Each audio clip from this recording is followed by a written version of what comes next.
Welcome back to another video. Today we're going to be discussing the Saudi investment in boxing and how the monopoly of money that's coming in is making all promoters seemingly work together and allow for the best fights and the best cards in boxing to be made. So yes, I mean, obviously the Saudis have been in boxing for a while now. They did. I think their first fight was AJ against Andy Ruiz. Years and years ago now. They kind of dipped in and out. I think they did George Groves against Callum Smith in the WBSS, the Super Series. But never as consistently have they been involved as they are right now this second. Last year they did Fury and Ngannou. AJ Wallin with a stacked card. I've had AJ and Ngannou this year. We're going to get Fury, Usyk, Bivol, Beterbiev. But the key variable that looks like is changing the landscape now of boxing with the announcement yesterday is that the Saudi cards are moving outside of Saudi Arabia. That is huge for the sport of boxing. What a lot of people's excuses were around the Saudi Arabia cards was that it's taking boxing away from the UK, it's taking boxing away from America. And Turkey Al Sheikh, by what everybody says, Eddie and Frank Warren, they all say he's a hardcore boxing fan. So he'll probably listen and he'll probably hear these comments. And he's probably then just gone, right, okay, well, I'm going to put a card on in LA on August the 3rd. I'm going to do a big Wembley show in September. So then no one can say anything. The guy has that much money and that much power in boxing that he can pretty much do what he wants when he wants. So discussing where the boxing model seemingly looks like it could potentially be going, similar to, I guess, where the UFC is, where there's one umbrella. I believe that's the vision that everybody keeps referring to. How that would work with promoters and their percentage and their piece of the pie, I don't know. But I believe that is Turkey Al Sheikh's vision.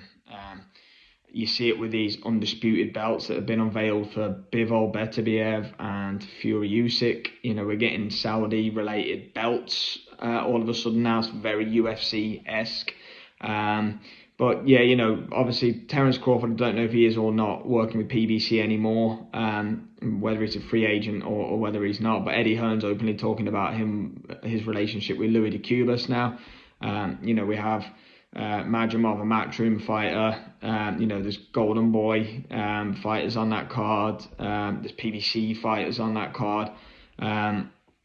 Again, a lot of the cards that have took place in recent times in Saudi Arabia have been multi-promotion cards. We've got the 5v5. Eddie Hearn and Frank Warren didn't talk for the best part of 10, 11, 12 years or whatever it was. Now all of a sudden they seem to be best friends and promoting everything, and that's purely because of the Saudi investment. It can be dressed up any way that it wants to be by Frank and Eddie Hearn, but we know that it wouldn't be happening. The cards wouldn't be happening. Them working together wouldn't be happening if there wasn't a big pot of gold at the end of it. It's why Tyson Fury's committed his future there. It's why Usyk's fighting there. It's why Joshua's fighting there. For them guys, they're making an absolute fortune, and it's why almost every other fighter seems to want to be involved now. Terence Crawford, the pound for pound #1 fighter on the planet for most people, myself included, has now probably been observing from a distance over the past 12 to 18 months about the purses and who's getting paid what from the Saudi investment. So he's now well on board of it. Deontay Wilder has had his last 2 fights. Well, he fought in December in Saudi. He's going to be fighting on June the 1st on the 5v5 in Saudi. He's obviously at the tail end of his career looking for the big paychecks. So yeah, the question, I guess, from myself and as a hardcore boxing fan, I'm very, very happy with the fact that we get to see the big fights. First things first, I do love the fact that is happening. But it's going to be very, very interesting, the landscape over the next 12, 18, 24 months, what happens with the promoters, and especially the ones that aren't involved. Do they want to get themselves involved with it? Because that's where the money's at, really. Are fighters going to become restless if they're not involved with it, when they're getting half the purse of, other people or what they could potentially be getting in the process? So there are lots and lots of variables going on here, but I believe the vision that they keep talking about is making one umbrella and one champion per division in boxing. That for me is the only thing that they could be referring to. Turkey Al-Sheikh's meeting with Dana White. Who knows what that's about. Obviously, they have a UFC card coming up in Saudi Arabia. But he doesn't seem to be a fan of promoters not working together. He likes to be able to go, right, I want that fight and I want that fight. Doesn't matter if he's promoted by Eddie Hearn, he's promoted by Frank Warren, he's Top Rank, whatever it is. He doesn't care who's promoted by who. He wants to see the best fight the best. And he's willing to do whatever it takes to make that happen. Whereas that's been a huge problem in boxing over the last 10 plus years or whatever it is. Promoters, if they had a champion, they were not willing to let their fighter fight on another network, or fight somebody from a rival promoter.